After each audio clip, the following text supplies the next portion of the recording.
There are a lot of books out there that say you should only have one priority, one, not three, not 10, one. That's hard to do, especially for me. I mean, I'd love to be all over the board and doing things, but you need to be one. And so if you're just starting your business, your one is to get sales. After you get your business going and you have sales, number one is be profitable. And then after you're profitable, the next thing you need to do is get good people. Welcome to the Small Business Safari, where I help guide you to avoid those traps, pitfalls, and dangers that lurk when navigating the wild world of small business ownership. I'll share those gold nuggets of information and invite guests to help accelerate your ascent up that mountaintop of success. It's a jungle out there, and I want to help you traverse to the levels of owning your own business that can get you bogged down and distract you from achieving your own personal and professional goals. So strap in, adventure team, and let's take a ride through the safari and get you to the mountaintop.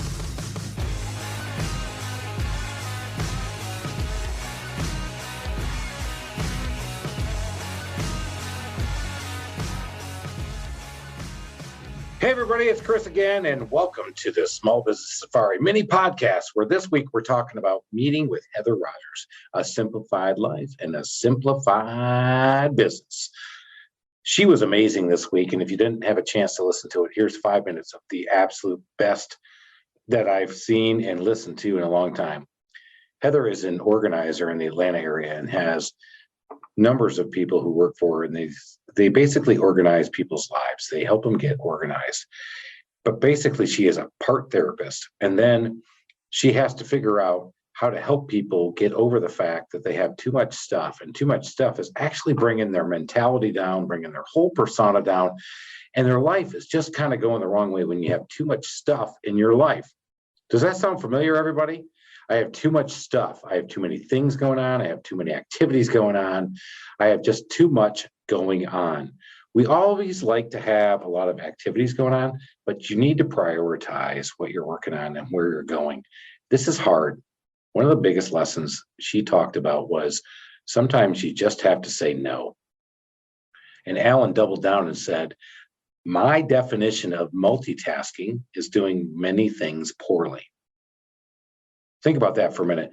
You'll be asked to be on a board. You'll be asked to go into a networking event, or maybe be asked to be on a chamber, or maybe one of your employees will ask you to go out there and help sponsor something and be involved and go to a charity event.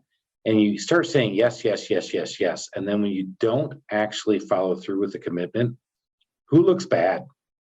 You do. Come on, man. Don't do that. Don't be the bad guy. Pick one or two things, do really well. And I just did it again. I said, I can multitask, but you really need to pick one thing and do it well. I picked one group to be a board member on, and I'm doing it, I think, pretty well. But when I tried to get on too many boards, too many things, I can't do it. So stay focused. And as a business owner and somebody trying to run your small business, there are a lot of books out there that say you should only have one priority, one, not three, not 10, one. That's hard to do, especially for me. I mean, I'd love to be all over the board and doing things, but you need to be one.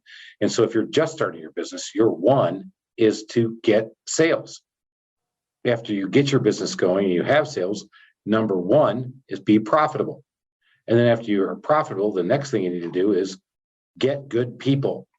Keep getting good people. So just work through your priority and stay on task. Stay number one, because that is a big deal. She talked about a great analogy for many of us is that so many physicians and lawyers out there go through business and go out there and start their own practice. And they are really good at diagnosing people's problems or helping people through legal problems, right? Doctors, lawyers. But they're really bad at running a business. Because school doesn't teach you to run a business. In fact, that's a failure of school. We brought that up before.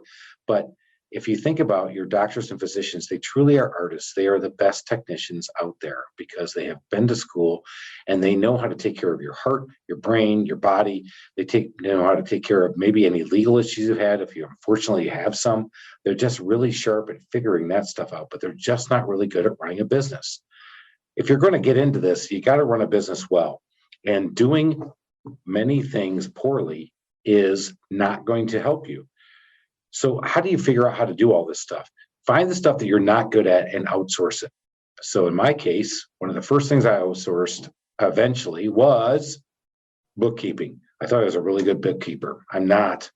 I'm a good financial analyst. I'm a good idea and a good keeper of my profitability. Yeah, sometimes. But I wasn't a good bookkeeper. So I had to go out there and do that. You probably have that same example. Go out there, analyze, figure it out, see what you got to do to get rid of some things that you're working on and give it to somebody else. Because I promise you, if you get after that one or two things, I said it again, get for that one thing, you're going to make it happen and you're going to be dynamite at it.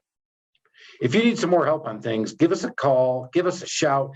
Go ahead and hit me at customerservice.freak, Instagram.com. I'm there. I'm on TikTok. Yes, I'm a TikToker, making some fun stuff up. But go check us out at the Home Service Institute or the Trusted Toolbox and see if we can't help you get it to the next level. Until next time, everybody, keep going up that mountaintop of success and make it a great day, Adventure Team. Thank you for listening to this episode of the Small Business Safari. Don't forget to go out and rate, review, and follow me. And if you like this episode, go out and check out my other episodes, or check out my Instagram, Facebook, or LinkedIn for other great content. And remember, your positive attitude will help you achieve your higher altitude in the wild world of small business ownership. Until next time, make it a great day, Adventure Team.